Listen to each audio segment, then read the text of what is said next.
usanga abantu bavuga ko Web3 ishingiye kuri Pi network ya Dr. Nicholas Kokaris, ariko reka dusobanure neza Web3. Web3 ntabwo yashingiwe kuri Pi network gusa.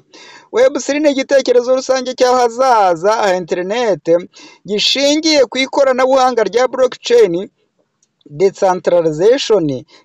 Umutahira TV, Shuti bakunzi Umutahira TV, reka nongere mbaramutse kandi mbifurize amahoro y'Imana aho muherereye hose ku isi. Mbabwire ni ibyiza bikomeze kuganza ibibi. Ngendi Leonard, iyi ni Umutahira TV. Ikaze mu kiganiro cyacu aho tugiye kuganira kuri Web3. Web3 ni ijambo riri kumvikana mu matwi y'abantu benshi bakoresha iri koranabuhanga, ariko abantu benshi bakaba badasobanukiwe icyo Web3 ari cyo, cyangwa se icyo Web3 ije ishaka gukemura, cyangwa se icyo ishaka kumara muri rubanda. Web3 ni ijambo rikoreshwa cyane muri iki gihe, risobanura icyiciro gishya cy'iterambere rya interineti, aho abantu bagira ubwisanzure bwinshi kandi bakagira uruhare rugaragara mu miyoborere y'ibiri kuri interineti. Dore ibisobanuro mu buryo bworoshye. Icyambere ugomba kumenya ko habanje kubaho Web1, hakabaho na Web2, ubu hakaba hariho Web3. Noneho Web1 ya kera yari interineti yo gusoma gusa, abantu babonaga amakuru ariko ntibashoboraga kugira uruhare rugaragara. Urugero, imbuga za kera zabaga zanditse gusa, nta buryo bwo gutanga igitekerezo cyangwa kugira icyo wongeraho. Hakurikiraho rero icyo bita Web2, ariyo Web2. Web2 iyo dukoresha ubu cyane cyane, niyo turimo gukoresha ubu ngubu. Ubu nibwo buryo bukoreshwa cyane. Abantu bashobora gushyiraho ibintu kugira ngo gusangira nko kuri YouTube, Facebook, WhatsApp n'izindi mbuga nkoranyambaga, ariko sosiyete nini nk'izo navuze nizo zigenzura byose. Web3 ariyo Web3, icyerekezo gishya, yubakiye ku ikoranabuhanga rya blockchain nk'iryifashishwa muri Bitcoin na cryptocurrencies, iha abantu uburenganzira bwo kugira ibyo batunze kuri interineti nk'amafaranga ya kiribito, inyandiko, ubuhanzi bwa digital n'ibindi. Nta sosiyete imwe igena byose, ni interineti igenzurwa na rubanda, aho buri wese ashobora kugira ijambo. Irimo ibintu nka cryptocurrencies, NFT, DAO, smart contracts n'ibindi. Mu nshamake, Web3 ni interineti y'ahazaza, aho abantu bazaba bafite ubwisanzure, ubushobozi bwo gutunga ibintu bya digitale no kugira ijambo mu mikorere y'ayo makuru. Hanyuma ushobora kwibaza ikibazo uti wenda Web3 yazanywe nande, yaje ryari? Web2 yazanywe nande, yaje ryari? Web3 yazanywe nande, yaje ryari? Hano barakubwira bati Web1 yatangiye mu mwaka w'1989 kugeza mu mwaka w'2004.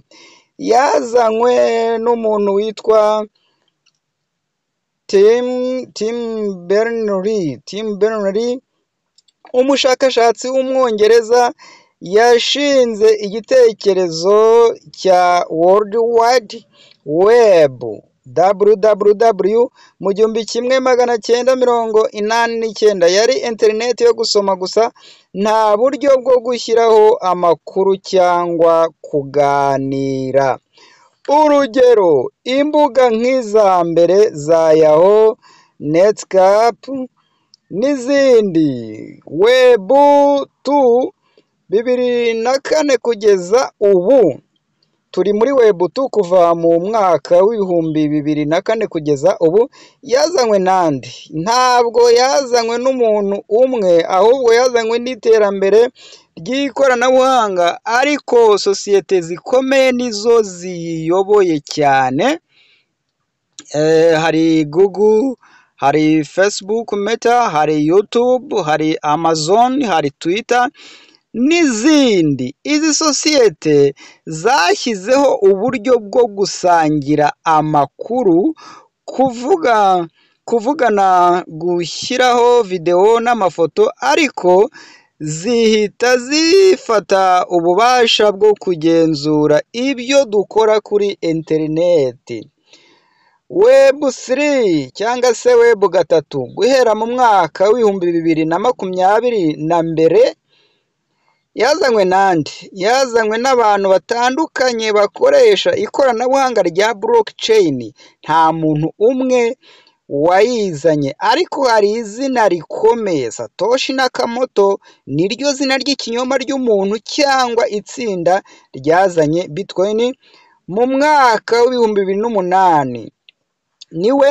Nibo batanze igitekerezo cy'uko abantu bashobora gukoresha amafaranga adafite banki iyagenzura bitari bisanzwe. Web3 yubakiwe ku bitekerezo nk'ibi: kwigenzura ku giti cyawe, gutanga ibintu byawe bya digital, crypto, NFT, ni imiyoborere ya rubanda, ntabwo bigenzurwa n'isosiyete imwe iyo ari yose. Mu ncamake, Web1 yatangiye mu 1989 kugeza muri 2004. Hanyuma yazanywe n'umuntu witwa Tim Berners-Lee. Hanyuma yo ikaba yari iyo gusoma gusa, abantu barasomaga gusa.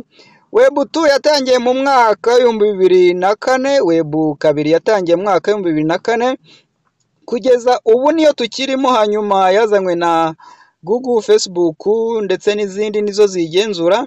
Hanyuma aho no gushyiraho ibintu ariko bigenzurwa n'ayo masosiyete. Hanyuma Web3 itangira mu mwaka w'ibihumbi 2020, ikaba ari yahazaza, ikaba yarazanywe na Satoshi Nakamoto n'abandi bashakashatsi bagiye batandukanye. Ikaba ari iya rubanda, igenzurwa na bo. Ikoranabuhanga rya blockchain niryo ryashyizwe muri iyi Web3.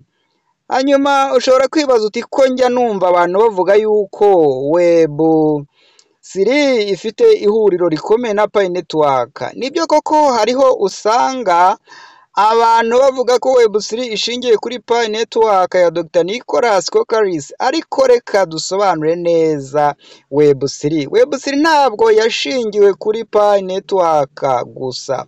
Web3 ni igitekerezo rusange cy'ahazaza ha internet gishingiye ku ikoranabuhanga rya blockchain, decentralization. Nta muntu umwe uyigenzura. Bityo rero Pi Network ni imwe muri porogaramu cyangwa imishinga ya Web3, ariko ntabwo ariyo yonyine cyangwa iyayizanye. Pi Network ni umushinga wa Web3. Dr. Nicholas Kokaris, umushakashatsi muri Stanford University, ni umwe mu bashinze Pi Network.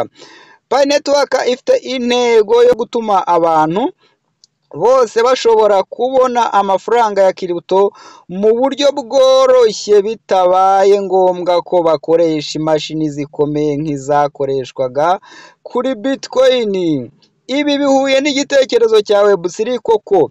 Irimo cryptocurrency. Picoin iha rubanda ubushobozi bwo kugira uruhare, yubakiye kuri blockchain.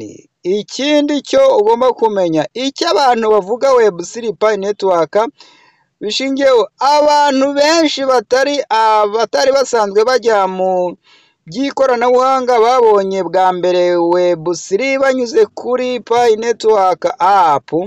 Niyo mpamvu usanga bavuga ko Web3 yazanywe na Dr. Nicholas, ariko mu by'ukuri Pi Network ni igice cya Web3, ariko ntabwo ariyo yayizanye cyangwa ariyo yo gusa. Urugero, indi mishinga ya Web3, hari Ethereum yatangijwe na Vitalik, hari Polkadot, hari Solana, hari Cardano n'indi myinshi. Mu ncamake, Web3 ni igitekerezo kinini cy'iterambere ry'interineti, aho Pi Network ari umushinga umwe ukomeye ujyamo, ariko si wo wonyine. Dr. Nicholas yakoze igikorwa cyiza cyane cyo kwegereza Web3 abantu benshi, ariko si impamvu tuvuga ko ari we wayizanye.